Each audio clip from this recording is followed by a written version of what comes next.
Polisi baru saja melacak Danielle Dawkins dan pacarnya, Joseph Staff, di sebuah stasiun kereta bawah tanah di New York City. Ini terjadi setelah pengejaran melintasi 4 negara bagian. Pat, kamu bisa mendengarku? Aku tidak bisa mendengarmu. Mengapa harus menyerah jika kamu tahu kamu tidak bisa melakukan sesuatu? Bisakah kamu berdiri? Aku tidak tahu. Berdiri. Kamu dengar dia? Ya. Alasan semua ini terjadi adalah karena anak kecil pasangan itu, Elijah Lewis yang berusia 5 tahun, hilang. Bahkan dia udah hilang berminggu-minggu sebelum polisi tahu kepergiannya. Kami tidak pernah melaporkan dia hilang dan kami panik. Kami takut. Kami tidak tahu harus berbuat apa. Apakah kamu pikir seseorang mungkin telah menculik anak itu? Tidak, kami tidak tahu. Itulah kenapa kami tamat. Kami tahu. Kali ini adalah perlombaan melawan waktu jika polisi masih berharap menemukan Elijah dalam keadaan hidup.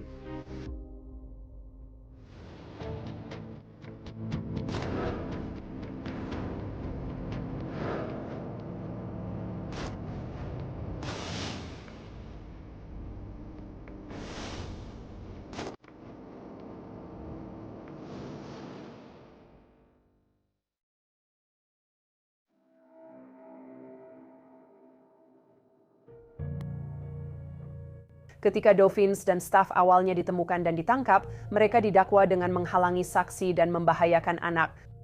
Dan itu karena pada saat itu pihak berwenang belum tahu apakah Elijah masih hidup atau sudah meninggal. Sebanyak pertanyaan muncul, apakah Elijah diculik, pergi sendiri, atau ada sesuatu yang lebih jahat terjadi? Mengapa polisi baru tahu dia hilang sekarang? Detektif menginterogasi Danielle Dawkins dan Joseph Staff secara terpisah. Mereka ingin mendengar cerita masing-masing orang secara langsung. Tekan mereka. Cari tahu siapa yang berkata jujur, siapa yang tidak berkata jujur. Dan dialai kabar ada perbedaan antara kedua cerita mereka. Jelaskan menurutmu kenapa kita di sini. Karena aku dicari untuk diinterogasi tentang putraku di New Hampshire. Jadi ceritakan padaku tentang Elijah dan apa yang kamu pahami tentang alasan kita di sini untuk membicarakan Elijah. Karena dia hilang. Mengapa kamu tidak menceritakan kisahmu? Ada apa sebenarnya? Sekitar awal September. Dia sudah pernah melakukannya sebelumnya. Kabur, kita menyelinap. Dia pernah kabur. Kami menemukannya di jalan dan sekali di belakang gudang. Oke, apa yang bisa kamu ceritakan tentang itu? Ya, aku belum pernah ke sana, jadi aku tidak tahu dia ada di mana sekarang. Aku tidak tahu dia ada di mana. Kalau aku tahu dia di mana, aku pasti akan memberitahumu sekarang juga. Tapi cerita ini sebenarnya dimulai sekitar setahun sebelum Elijah menghilang saat dia pergi tinggal bersama ibunya dan pacarnya di New Hampshire karena sebelumnya dia tinggal bersama ayah kandungnya, ini mantan suami Dawkins, Tim Lewis. Mereka tinggal di Arizona. Setelah bercerai pada 2017, Tim mendapat hak asuh atas anak mereka, Elijah. Danielle kembali ke New Hampshire tanpa hak asuh. Jadi dia tinggal di New Hampshire selama 3 tahun dan memutuskan ingin kembali berhubungan dengan putranya yang sebenarnya belum pernah dia temui, dan Tim sangat ingin hal ini terjadi. Secara sepintas, membiarkan Elijah mengenal ibunya di Merrimack, New Hampshire tampak masuk akal dan merupakan ide bagus. Merrimack adalah kota yang bagus. Itu sekitar 1 jam dari Boston. Itu dekat Manchester dan Nashua. Itu kota kecil khas New England yang indah. Danielle Dawkins berusia 30-an. Dia punya Elijah 5 tahun dari mantan suaminya dan juga balita 2 tahun di rumah. Dia juga hamil anak ketiga pada awal 2021. Joseph pacarnya, ya dia lebih muda beberapa tahun, dia bekerja tidak tetap dan tinggal bersama ibunya. Mereka didukung oleh Joanne, ibu Joseph. Mereka berdua sebenarnya tidak bekerja. Tapi situasinya akan menjadi jauh lebih rumit karena ternyata, dan Dawkins belum tahu ini, Elijah mengalami masalah perkembangan dan beberapa di antaranya cukup parah. Dia punya ahli saraf, dia punya psikolog, dia punya banyak sekali spesialis. Jadi ada banyak sekali masalah perilaku yang belum dia ketahui saat dia mengambil hak asuh putranya. Tim terbang ke New Hampshire mengantarkan anak itu lalu langsung kembali ke Arizona. Jadi menurutmu pada Mei 2020 tim langsung mengantar dia ke rumahmu. Apakah sempat dibicarakan? Ya. Dia bilang akan kembali menjemput dalam 30 hari. Dia bilang alasan mengantarnya ke rumahmu? Dia ingin Elijah mengenalku. Aku bilang tidak bisa menerima karena harus cari solusi dulu. Kamu tahu? Kamu nggak bisa mengasuh anak kalau tinggal di ruang bawah tanah. Paham maksudku? Ruangnya nggak ada. Kalau kamu nggak bawa dia sekarang, kamu nggak bisa bawa pulang. Dauphin sadar situasinya tidak ideal, tapi dia khawatir jika tidak bertindak sekarang, dia tak akan melihat Elijah lagi. Maka dia menyetujui kunjungan sebulan ini.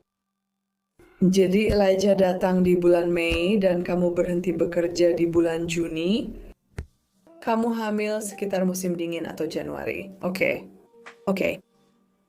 Jadi kamu sedang hamil dan juga mengurus Elijah yang cukup menantang dan masih balita.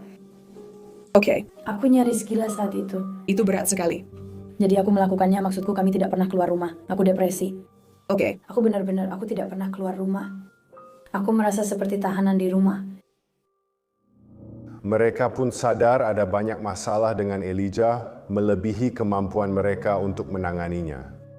Menurutku sudah banyak dampak buruk yang terjadi sebelum dia menjadi perhatian kami. Tim selalu bilang, oh ya, dia baik-baik saja dan bisa mandi sendiri, padahal anak itu tidak tahu cara mandi. Jadi saya selalu memandikannya dan melakukan segalanya untuknya, seperti menyikat gigi dan memberinya makan, karena dia tidak bisa sendiri. Tim pun mengakui hal itu. Dia pipis dan buang air besar di mana-mana setiap hari. Dia mengoleskan kotoran di perabotan. Dia mengoleskan kotoran di pakaian kami. Dia biasa pipis, kamu tahu, di lemari Joe. Dan itu terjadi setiap hari. Oke, apakah dia bisa berbicara? Apakah dia bisa berbicara? Bisakah dia? Dia bisa bicara, dia memang bisa berbicara. Iya. Oh, Iya, kalau dia bisa bicara dengan ayahnya, dia juga bisa denganmu, tapi dia tidak tahu caranya. Dia sangat menutup diri saat diantar ayahnya. Tim Louis memantau Elijah selama kunjungan yang rencananya 30 hari ini. Dia menelepon dan video call dengan Dauphin. Masalahnya, apa yang dia lihat dan dengar membuatnya khawatir. Dia mulai memberitahu tim, dia harus pergi sekarang. Aku tak sanggup berurusan dengannya, dia sangat jahat. Tim memberitahunya bahwa dia tak punya uang untuk naik pesawat. Saat itu dia berpikir mungkin ada masalah dan memutuskan akan menghubungi DCWF, Divisi Anak, Remaja, dan Keluarga. Jadi DCWF pun melakukan penyelidikan. Dia membuat penyelidikan DCYF dihentikan dengan memberitahu akan mengirimnya ke saudara perempuannya di California. Saudara perempuannya bersedia menerima, tapi perjanjian hak asuh belum ditandatangani sehingga dia belum bisa diambil. Kami sebenarnya tidak tahu kenapa, tapi setelah kunjungan dari DCYF ini, Dauphins berubah pikiran soal Elijah. Pada Juni, Daniel bilang ingin menjaga Elijah selama 1 tahun ajaran mulai September 2020. Elijah tiap di New Hampshire selama setahun dan semuanya tampak baik. Namun saat memasuki September 2021, semuanya mulai kacau. Saat itulah Elijah menghilang. menjelang akhir September. Ya, oke, sekarang sudah pertengahan Oktober. Jadi jangka waktunya hampir sebulan. Kenapa kamu tidak menelepon polisi? Kami tidak ingin sesuatu terjadi. Karena The Safe akan terlibat, lalu putri saya diambil. Masalahnya, DCYF terlibat lagi kali ini lewat serangkaian peristiwa yang sangat aneh. Dia hamil hampir sepanjang 2021 dan melahirkan bayi laki-laki pada September. Jadi bayinya lahir di kamar mandinya, dan ternyata itu laki-laki. Ya, oke. Joe membawa bayi itu ke rumah sakit, lalu meninggalkannya di tempat perlindungan aman. Bayi itu terbukti positif narkoba. Hal ini memicu penyelidikan di CYF yang menelusuri bayi itu ke Dauphins dan staf. Saat mereka ke rumah itu, mereka sudah tahu riwayatnya. Mereka tahu Elijah dulu pernah di sana dan tidak melihat tanda-tanda keberadaannya. Inilah yang benar-benar memicu penyelidikan lebih menyeluruh tentang keberadaan Elijah dan mencoba mengetahui apa yang terjadi padanya. Ini terjadi pada awal Oktober 2021.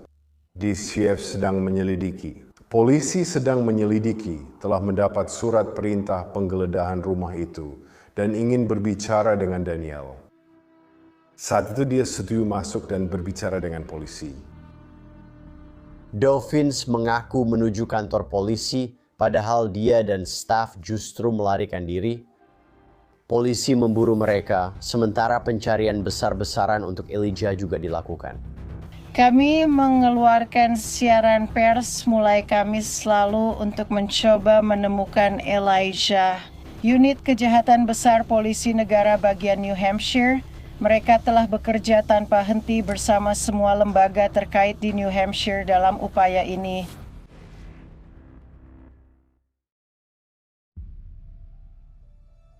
Begini masalahnya. Semua mulai terungkap dan sudah terjadi. Kau tahu, maksudku, kami menemukanmu cukup cepat. Kami punya beberapa penyidik terbaik yang dimiliki negara ini yang bekerja untuk kasus ini. Oke? Dan mereka tidak akan berhenti. Polisi menegaskan keseriusan mereka. Mereka akan menemukan Elijah meski sudah berminggu-minggu, tapi butuh bantuan pasangan itu. Kami akan menyatukan kepingannya, tapi beberapa ada pada kalian. Mereka belum tahu dia masih hidup atau sudah meninggal. Setiap menit berlalu bagi para detektif dan polisi berarti 1 menit lagi hilang, tanpa kesempatan menemukan Elijah atau mungkin menyelamatkannya dari bahaya besar. Kami sedang melakukan panggilan telepon sekarang tentang helikopter yang ada di udara. Kami sudah memanggil anjing pelacak kami. Kami sedang membangunkan orang-orang sekarang untuk mengerahkan semua sumber daya kami ke sini. Kita harus menemukan Elijah. Mereka memiliki banyak sumber daya di New Hampshire dan sudah melibatkan polisi negara bagian Massachusetts.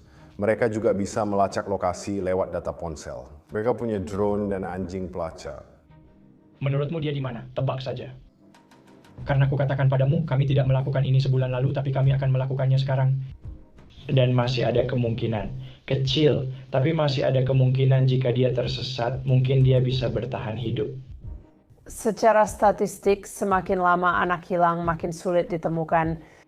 Area di sini, di mana tepatnya? Saya tidak tahu di mana itu. Jadi di seberang jalan, di area yang penuh pepohonan ini. Dalam skala 1 sampai 10, 10 sangat yakin dan 1 tidak yakin sama sekali. Seberapa yakin kamu kita akan menemukan sesuatu di sana?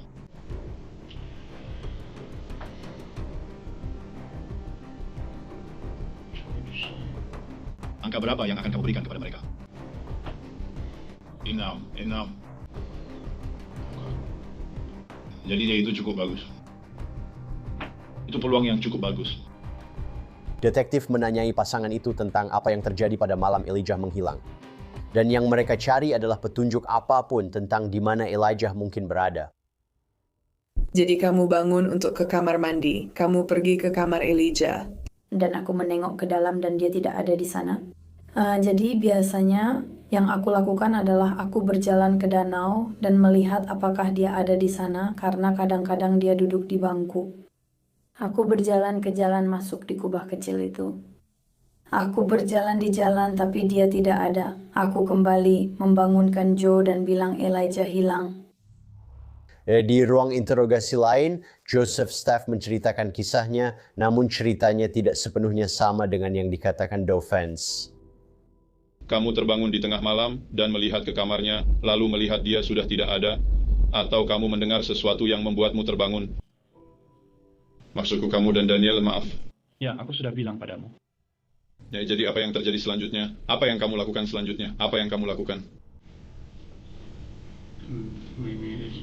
Tidak. Kamu keluar dan mencarinya. Kemana kamu pergi? Ke tempat yang sama seperti sebelumnya.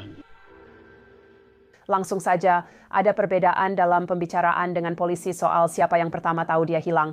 Dolphins bilang itu dia, Staff bilang itu dia. Jadi cukup awal, polisi mulai menyimpulkan bahwa salah satu atau keduanya tidak mengatakan yang sebenarnya. Itulah kesulitan yang kita hadapi. Nah, bukan berarti kamu tidak jujur, bukan berarti dia tidak jujur, tapi kalian berdua tidak mungkin sama-sama jujur. Bagaimana dengan pintu keluar rumah? Pintunya sedikit terbuka. Oke, jadi saat kamu bilang begitu, maksudnya pintunya terbuka 1 inci, benar begitu? Maksudku 1 atau 2 inci. Jadi menurutmu setelah dia keluar malam itu, kamu pikir dia berbalik dan menutup pintu di belakangnya? Aku tidak tahu dan tidak bisa memberitahumu karena aku tidak melihatnya. Daniel bilang itu biasa kalau Elijah suka pergi atau meninggalkan tempat. Dan dia bilang kalau dia menemukan pintu geser sedikit terbuka, mungkin sekitar 1 inci, dan dia bilang Elijah keluar lewat situ. Kita tahu pintu geser kaca itu berat dan sulit digeser orang dewasa, apalagi anak 5 tahun di malam hari. Apakah pintunya terbuka atau tertutup? Ya, pintu terbuka. Seberapa lebar pintu terbuka? Pintunya terbuka sekitar 30 cm. Jadi Daniel sedang memberitahu kita hal yang sebaliknya. Kalian berdua tak mungkin benar sekaligus. Paham maksudku? Detektif telah menginterogasi kedua orang ini berjam-jam tanpa jawaban pasti, jadi mereka sudah habis kesabaran. Yang Eli tidak begitu saja pergi. Kami tahu itu. Kami tahu dia tidak begitu saja pergi. Dan aku tahu kamu takut. Dan aku tidak ingin kamu terus tersesat makin jauh. Bahwa itu, kenapa kalian pikir dia tidak pergi tadi malam? Aku tidak mengerti. Karena kami sudah mencari kemana-mana. Bukan salah kami kalau dia kabur. Tapi dia tidak sekadar kabur. Kami yakin dia bukan sekadar kabur. Dia pasti sudah ditemukan. Menurut kalian bisa nggak kita mulai ini lebih awal? Menurutku dia tidak keluar begitu saja. Kenapa? Karena kami sudah mengerahkan segala sumber daya untuk mencarinya. Aku yakin para detektif ini pasti sangat frustrasi.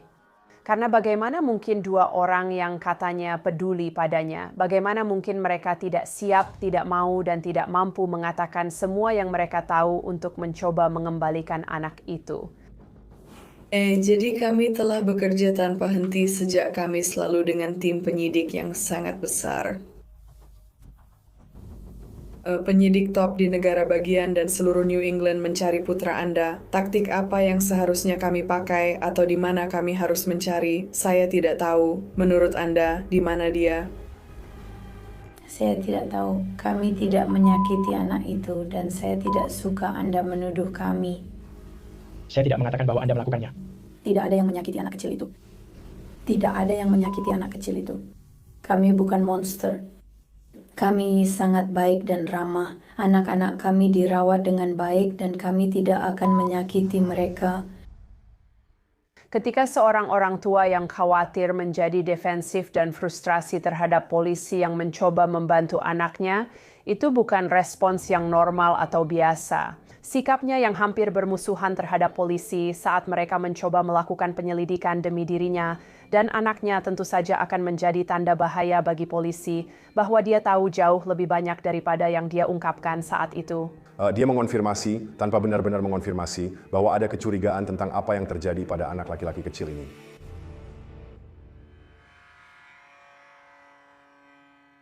Akhirnya polisi mendapatkan terobosan dalam pencarian Elijah. Tapi sayangnya ini adalah kabar yang sejak awal sudah mereka takutkan. Pagi ini polisi negara bagian anjing pelacak mayat dan tim tanggap darurat MSP menemukan jasad yang diduga Elijah Lewis terkubur di tanah.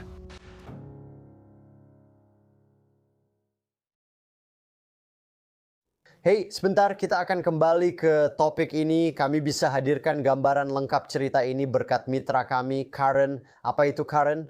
Current adalah aplikasi perbankan yang memberi lebih banyak manfaat dari gaji. Kita semua pasti pernah mengalami bulan dengan anggaran ketat, seperti tagihan mendadak atau pembelian besar yang akan datang. Saat seperti itu, Current hadir untuk Anda. Dengan fitur setoran langsung, Anda bisa menerima gaji hingga 2 hari lebih cepat. Dengan Paycheck Advance yang memenuhi syarat bisa langsung dapat hingga $150. Mereka juga menawarkan alat praktis seperti overdraft gratis hingga $200 dan bonus tabungan. Kartu Visa Build dari Current membantu membangun kredit secara aman tanpa menambah utang. Current adalah pilihan tepat jika Anda butuh alat keuangan cerdas. Kunjungi current.com Prime Crime dan pakai kode promo Prime Crime untuk penawaran paycheck advance dan alat pembangun kredit. Silakan coba. Autopsi akan dilakukan besok di sini di Massachusetts di kantor kepala pemeriksa medis. Dan setelah kami menyelesaikan penentuan penyebab dan cara kematian, kami akan memeriksa semua fakta yang telah kami kumpulkan dalam penyelidikan dan menentukan apakah akan ada tuntutan lebih lanjut atau tidak. Jenazah Elijah Lewis ditemukan sekitar 1,5 jam dari rumahnya. Dan begitu mereka melihatnya, kenyataan mengerikan tentang apa yang telah dia alami menjadi sangat jelas. Tubuh Elijah yang hanya seberat 19 pon penuh memar, luka, dan berdarah ditemukan di sebuah taman negara bagian di Abington, Massachusetts, terkubur di liang yang sangat dangkal. Hasil autopsi Elijah Lewis sangat mengerikan. Dia tewas akibat kekerasan dan penelantaran. Dia mengalami luka di wajah dan kulit kepala, keracunan fentanyl akut, kekurangan gizi, luka tekan, dan kematiannya dinyatakan pembunuhan. Polisi sedang menyelidiki dan telah mendapat surat perintah geledah untuk rumah itu, dan saat itulah mereka menemukan darah, obat-obatan, dan tanda-tanda kekerasan. Polisi mulai menanyakan ponsel dan pesan teks orang-orang. Daniel akan mengirim pesan kepada Joe setelah dia merasa frustrasi dengan Elijah dan dia menghukumnya, menyiksanya. Dia pernah mengirimkan foto wajah Elijah yang memar kepada Joe melalui pesan teks. Dia jelas telah memukulinya dan mengirim pesan, lihat wajah anak ini. Joe staff bukan sekadar penonton tak bersalah. Dia membalas pesan seperti, ya anak itu memang brengsek. Mereka saling bertukar pesan soal kebencian mereka padanya. Dia dipukuli di kamar mandi dan kepalanya dibenturkan ke dinding keramik shower dengan kekuatan sedemikian rupa sehingga kepalanya memecahkan keramik shower di kamar mandi mereka. Dia memukulinya hingga tak sadarkan diri lalu meninggalkannya di bak mandi dalam kondisi pingsan dan berdarah. Saat staf pulang, Elijah masih hidup. Dan bukannya menelepon 911 atau meminta seseorang membawanya ke rumah sakit, staf malah membalut kepala Elijah dan menidurkan Elijah di tempat tidurnya. Di sana Elijah meninggal pada malam hari. Yang benar-benar membuat merinding dan mengerikan adalah hal itu. Ketika Dolphins mengetahui bahwa Elijah telah meninggal, dia mengirim pesan teks kepada staf untuk merayakan kematiannya dan berkata, "Nah, sekarang kita bisa bebas." Kita terbebas dari anak ini, dari masalah ini pada dasarnya. Doa kami untuk keluarga Eli dan komunitas Mary Mac. Saya senang dan lega karena kami bisa memberikan kepastian pada bagian dari penyelidikan yang sedang berlangsung ini dan yang terpenting membantu membawa Eli pulang dengan martabat. Anak kecil itu sudah tiada. Tidak ada yang pantas mati dengan cara seperti ini. Kita harus berusaha semaksimal mungkin demi keadilan anak kecil ini. 6 bulan setelah tubuh Elijah ditemukan, Daniel Dolphins resmi didakwa pembunuhan tingkat 1 dan 2. Dan inilah saat jaksa mulai menyusun apa yang sebenarnya terjadi setelah dia tampaknya menghilang. Pada pukul 3 sore tanggal 14 Oktober, DCYF melaporkan kepada Departemen Kepolisian Mary Mac bahwa Elijah hilang. Pukul 3.16 sore, terdakwa menelepon Departemen Kepolisian Mary Mac dan memberitahu akan datang ke kantor polisi pukul 4.30 sore. Dan pada pukul 3.20 sore itu, terdakwa dan tuan staf menarik uang dari rekening joint staff dengan tubuh Elijah berada di belakang truk pickup mereka. Dolphins dan staf awalnya memberitahu polisi bahwa mereka akan datang sukarela ke kantor polisi untuk diinterogasi setelah mengetahui polisi menyelidiki dan mempertanyakan keberadaan Elijah. Bukannya ke kantor polisi seperti janji, mereka malah mengambil $1,000 dari bank. Dia dan Joseph membawa jasad Elijah dan barang-barangnya yang sebenarnya tidak banyak ke dalam truk mereka. Kita hanya membicarakan selimut, beberapa komik, dan boneka Spider-Man. Pukul 16.44, terdakwa dan tuan staf di Target Burlington, Massachusetts membeli ponsel, pakaian, dan perlengkapan mandi baru untuk pelarian mereka. Tubuh Elijah berada di belakang truk di Target. Mereka membeli ponsel secara tunai, tetapi kemudian mereka masuk ke akun Facebook mereka di ponsel tersebut, sehingga menghubungkannya dengan mereka dan membuatnya mudah untuk dilacak. Antara pukul 11.36 dan 11.52 malam itu, terdakwa dan tuan staf berada di Abington, Massachusetts, di mana Joseph Staff mengubur Elijah di lubang dangkal. Mereka memakai data ponsel untuk mengetahui lokasi berhenti lama guna mengubur mayat dan menemukan tubuhnya di hutan. Catatan telepon dalam kasus ini menunjukkan terdakwa memberitahu tuan staf pada pukul 11.48 malam bahwa lubangnya tidak perlu besar, merujuk pada lubang yang sedang dia coba gali. 12.04 pagi dia bilang lubangnya tak perlu terlalu dalam.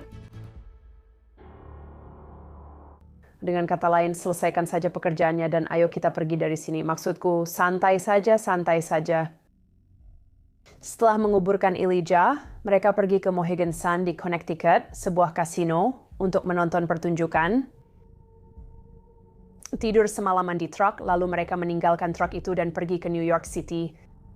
Ketika mereka menemukan truk pickup milik Joseph Staff di Kasino Mohegan Sun, mereka menemukan kantong sampah yang berisi beberapa barang milik Elijah. Sebuah boneka Spider-Man. Beberapa barangnya bertulisan tangan seperti anak-anak. Barang-barang itu dibuang seperti Elijah dalam kantong sampah. Ini ada seorang anak kecil, dan satu-satunya mainannya hanyalah boneka Spider-Man kecil ini. Dan saya terus kembali ke situ. Saya terus memikirkan hal itu. Dia dikubur dalam posisi janin di tanah. Mainan dan boneka laba-labanya juga dibuang.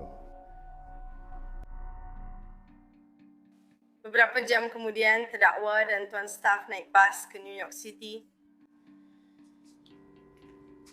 Pada 17 Oktober pukul 7.13 pagi, terdakwa dan tuan staf ditangkap di kereta bawah tanah Bronx, New York.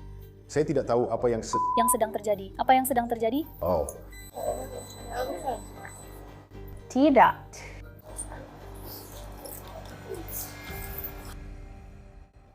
Dengan data ponsel, mereka bisa melacak dan mengidentifikasi lokasi melalui ponsel. Pihak penuntut memiliki banyak bukti terhadap Dolphins dan Staff. Joseph Staff sejak awal sama terlibatnya dalam hal ini seperti hal lainnya. Dia menutup diri. Dia tahu Elijah disiksa dan melihatnya malam itu di September. Dia bilang, mungkin kita harus memberinya makan dulu sebelum menyingkirkannya agar tidak bermasalah. Dia tahu.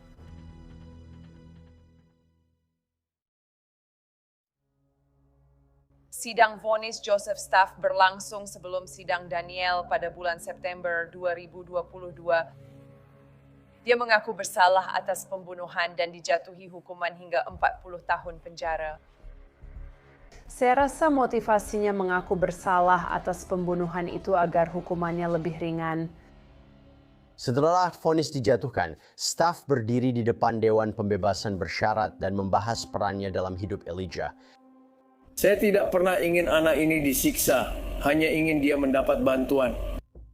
Jika dia ingin Elijah dibantu, dia bisa melakukannya kapan saja selama 18 bulan anak itu disiksa di rumah oleh pacarnya yang kecanduan narkoba. Kalau sekarang dia bilang, oh tidak, saya hanya ingin dia mendapatkan bantuan.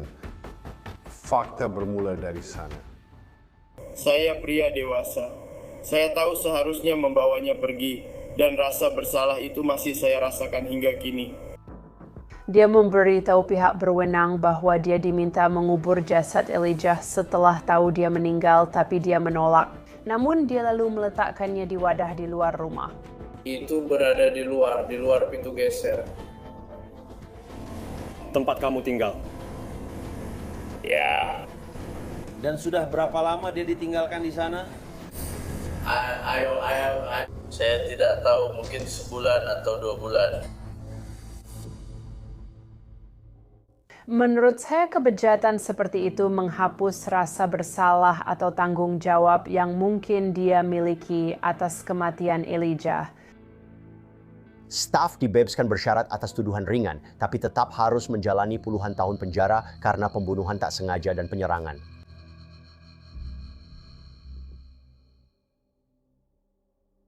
Beberapa tahun kemudian, Dawkins pergi ke pengadilan, namun rencananya berubah di saat terakhir.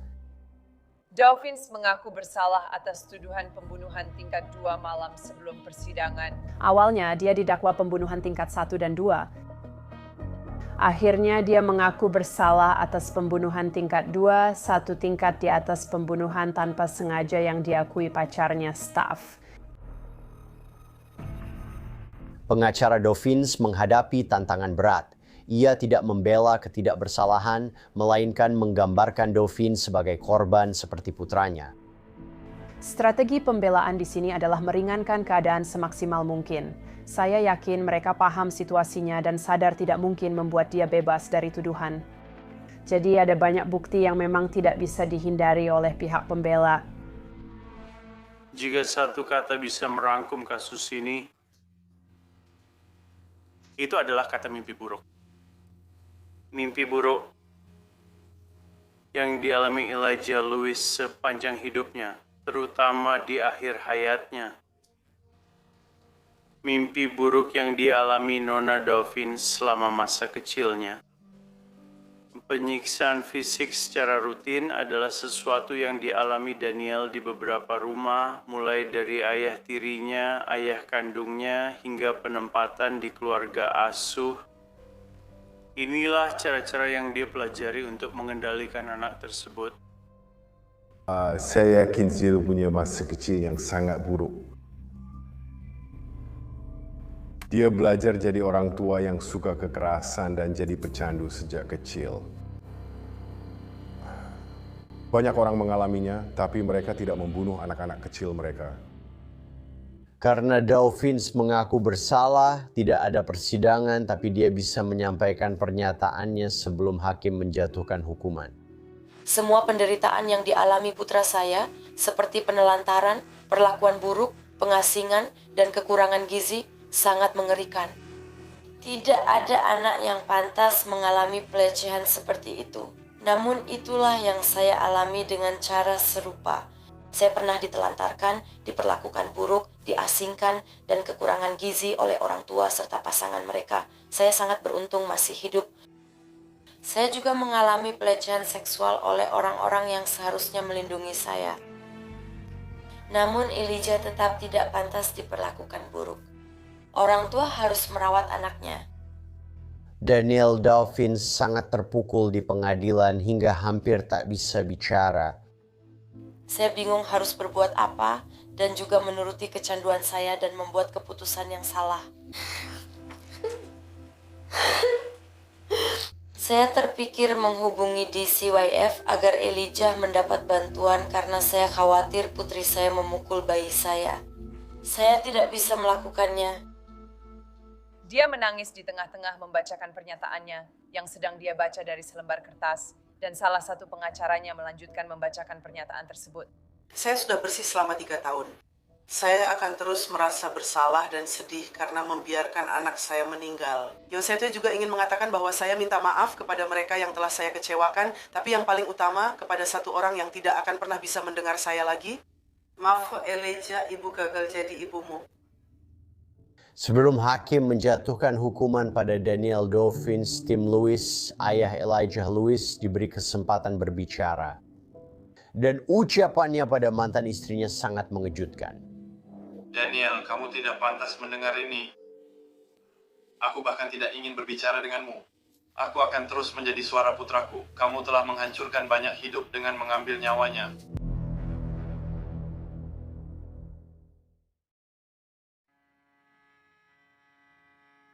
Kami yang mengenal mereka, hidup kami berubah setiap hari karena dia tak lagi bersama kami. Setiap acara keluarga dan pencapaian, anak-anak kami akan selalu sedih karena kami membiarkanmu dan itu terjadi pada Eli. Pernyataan dampak korban dari Lewis menurutku sangat kuat. Aku rasa dia merasa bersalah. Dia juga pernah melaporkan kekhawatirannya ke pihak berwenang setahun sebelum Elijah meninggal. Dia sengaja menyiksa lalu membunuh anak laki-laki 5 tahun. Kenapa kamu membawa sebuah permainan? Kamu alasan paling menyedihkan jadi manusia. Kamu bahkan melampaui definisi kejahatan dan aku berharap kamu tidak akan pernah bebas. Sebelum hakim memutuskan hukuman terhadap Dovin, jaksa penuntut kembali bicara. Elijah pantas memiliki seorang pahlawan. Dia layak memiliki ayah, ibu, dan ayah tiri sebagai pahlawan. Tapi sekarang dia punya komunitas ini untuk menjadi pahlawannya. Ini bukan kasus yang bisa Anda lupakan. Hukuman terdakwa harus mencerminkan besarnya penderitaan yang dia sebabkan. Kami meminta hukuman 55 tahun hingga seumur hidup atas dakwaan pembunuhan tingkat 2. Ada satu hal tentang sidang ini yang menurut saya sangat menyentuh, yaitu ketika hakim berbicara tentang Elijah. Orang-orang seharusnya mengingat Elijah seperti ini. Ini adalah sebuah gambar, sebuah foto dari seorang anak kecil yang tak berdaya, rentan, dan bergantung yang sedang tersenyum dan kamu bisa melihat kehidupan di dalam dirinya. Cinta tampak di wajah anak kecil itu. Hakim mengangkat foto Elijah saat sehat dan tersenyum, hanya seorang anak kecil yang manis.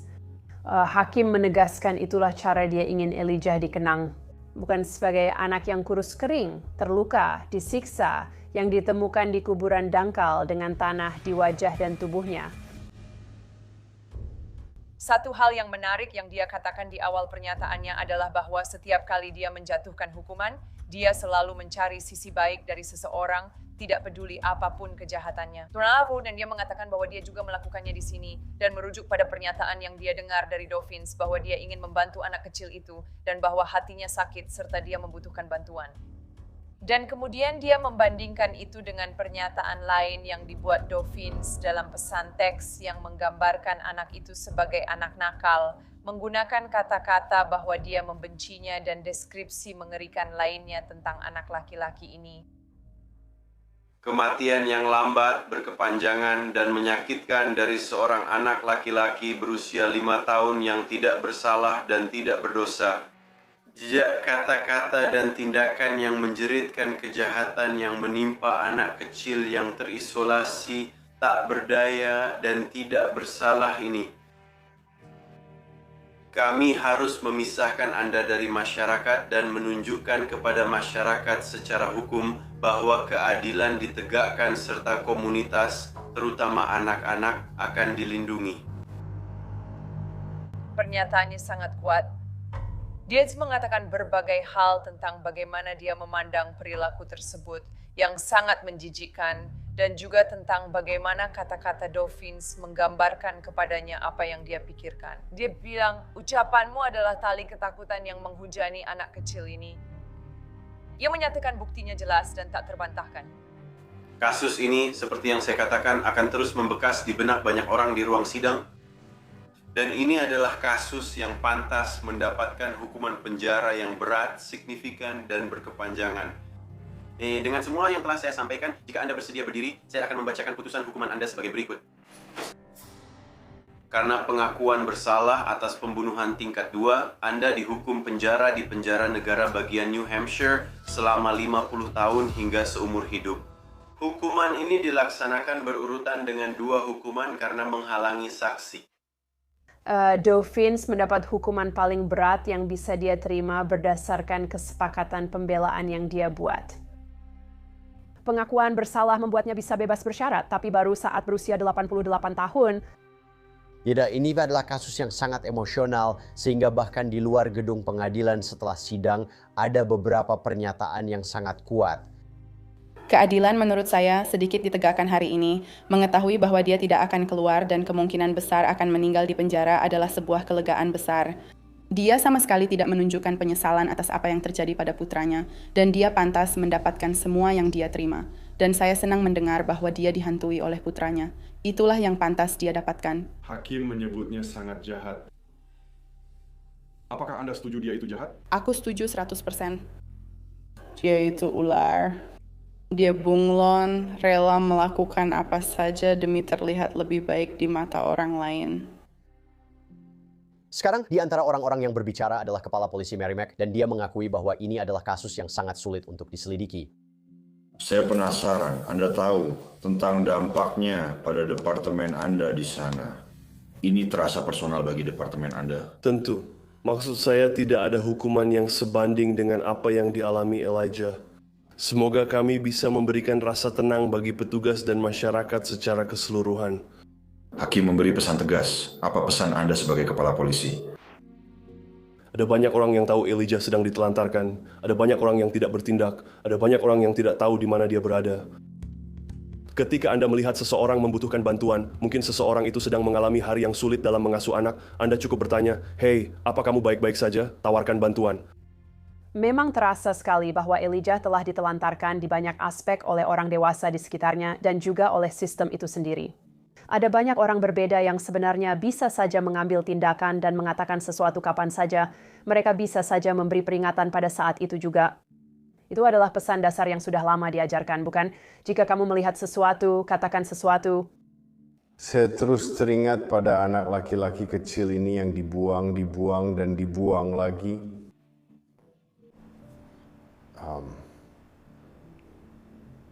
Tidak ada yang menginginkannya. Dia butuh bantuan. Tidak ada yang mau memberikannya kepadanya. Ini kisah yang ingin aku lupakan. Aku sadar aku tak bisa dan seharusnya tidak. Aku juga tahu tak seorang pun seharusnya melupakannya. Jangan lupakan Elijah dan apa yang menimpanya.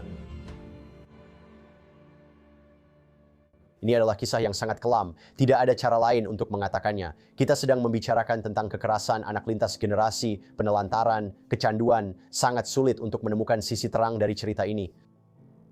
Mungkin saja ada yang mendengar kisah ini. Orang tua yang kewalahan akan terdorong untuk mencari bantuan atau teman akan turun tangan jika merasa orang yang mereka pedulikan butuh pertolongan.